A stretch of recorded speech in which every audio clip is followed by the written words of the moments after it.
behind on all my taxes. Now I'm up to date on all my taxes. And it's funny because people still make jokes about it, but like this was over like a year ago that this was an issue, and it's not anymore. I'm caught up, which is great. Hello, and welcome to James, the Let's Express Zone, where we get you in and out as fast as possible with a normie covers DSP. I'll have the link to this video down below. Let's watch this little part right here. It's almost 2 hours of video, but we're going to cover one part. Trust me. Say that, donate to me, you get free content. Donate to me, I'm in a financial situation to me. Donate to me is you guys get free content. Donate to me. If you don't donate to me, you don't like me as a content creator. If you ever hear like YouTubers saying stuff like that, I would not donate to them. I would not even watch them. That's just my personal opinion on them. But anyways, if people follow that rule, no one would watch DSP. Enough of me talking about that. Let's react to some of those YouTubers. I will be reacting to them, and I'll be listening in on their what they basically say, and I'll basically be breaking it down. So right here, guys, we're going to be reacting to some of these greedy YouTubers and Twitch streamers. I got 2 Twitch streamers and 2 YouTubers that I'll be reacting to, and I'll basically breaking down their arguments, and I will be basically proving them wrong and showing why these guys are wrong. Gee, imagine that. A normie comes across DSP and immediately just like, alright, this guy's a lying sack of shit. Here's why. Well, I'm not going to be naming these guys, so I'm not going to tell you guys the names of these YouTubers and Twitch streamers because I don't want to give them more attention. And I would just say, don't go to their channels and harass them either. Don't do that because that doesn't solve anything. I'm just going to react to their arguments they put forward why they should get a donation, and I'm basically going to prove them wrong. This guy, I've actually never watched this guy's channel. I've seen this guy's face before, but I've never actually watched his channel, so I've seen his face in memes and stuff like that. But whenever I talk about greedy YouTubers on streams, you guys brought this guy up. This guy was brought the most in my streams, and so that is amazing. Normie says, "Hey, who do you think is the greediest streamer?" Everyone in his chat. Darkside Phil. I looked this guy up and I started watching a bunch of videos. This guy is the king of guilt tripping. Literally, there is so much guilt tripping in this guy's videos. But let's watch this. There's a viewer of his, gives him a $1 donation and asks him why he asked for a donation so much, and he basically goes on like a 10-minute rant about that. Well, let's watch it here. Now on the on the tips side of things, our first tipper of the day. All right, this is hilarious. This is going to be a really quick answer.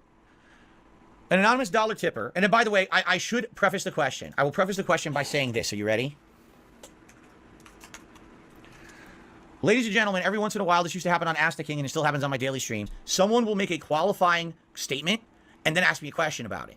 Like, they'll say, this person said this, what do you think? Now, I don't know if it's true or not.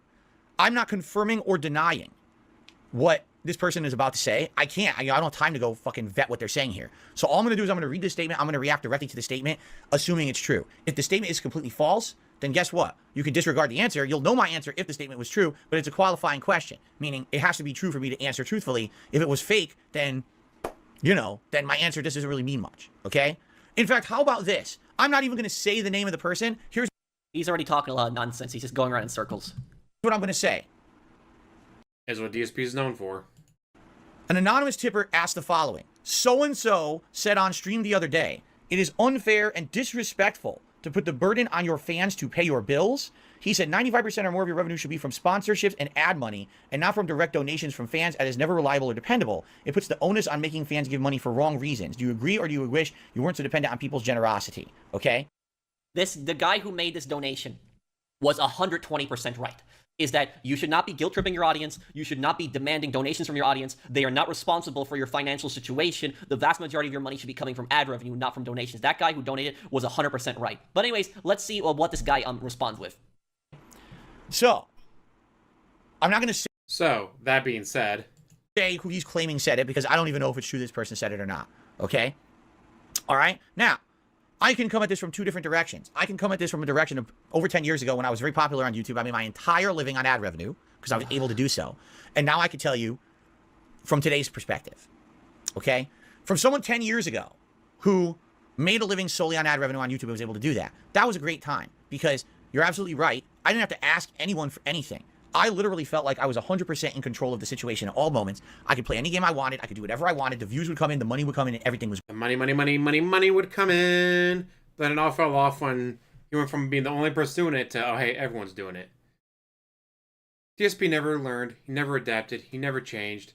He kept doing the exact same thing, which is what causes major fall off. It's great, right? Okay, you see exactly where he's going with this right now. He is basically bringing up the argument that I said beforehand. Remember what I said earlier in the video? I said these YouTubers will say, oh, I used to get more views back in the day. I used to get more money from ad revenue. Now I don't anymore. My question for him is, if you got so much money back in the day, where you were able to make a living and everything was all great and you were getting so much views regardless of whatever game you played. Well, my question for you is, what the hell happened to the money? What did you do to the money? Where is the money exactly? I'm sorry, I'm trying not to yell here, but I'm just saying, is what happened to it exactly? Where is this money? Where is it exactly? What did you do with it? Because if you were this popular and you were, you've been on the YouTube for, well over 10 years and you used to make so much money back in the day. 16 years now. Well, what did you do with all that money that you made? Remember what I said earlier is I put my money into rental property. So I decided to start up a side business because I wanted to make passive income. I didn't want to be solely dependent on YouTube. And I don't think anybody should be solely dependent on one income. I think that everybody should, always look for other forms of income that they can make. And so my question for, this guy is, what the hell did you do with all the money that you made beforehand? Is now you're, guilt tripping your audience for donations. What did you do with that money? What did you do with it? Why did you not invest that money properly? If you invested that money that you got 10 years ago properly, you could be living very well right now if you invested that money properly, if you knew what you were doing. But no, I'll tell you exactly what he probably did. What he probably did is he started spending the money on cars, started going to expensive restaurants, going to parties, and he blew all that money instead of investing it properly. That's exactly what he did. And now he is guilt-tripping his audience and basically... If only. He doesn't watch DSP, so he doesn't know the lore. He doesn't know about WWE Champions and Supercard and Final Fantasy Festivus or... Dragon Ball Dokkan Battle. He doesn't know about any of the gacha games. He doesn't know about Total Wine. But he did blow all of his money.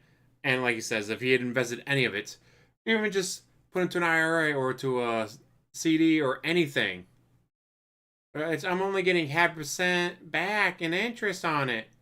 Yeah, but when you're making $300,000 on your best year, although if that year he should have paid off the condo in Connecticut, so when he decided to move, he could have sold it.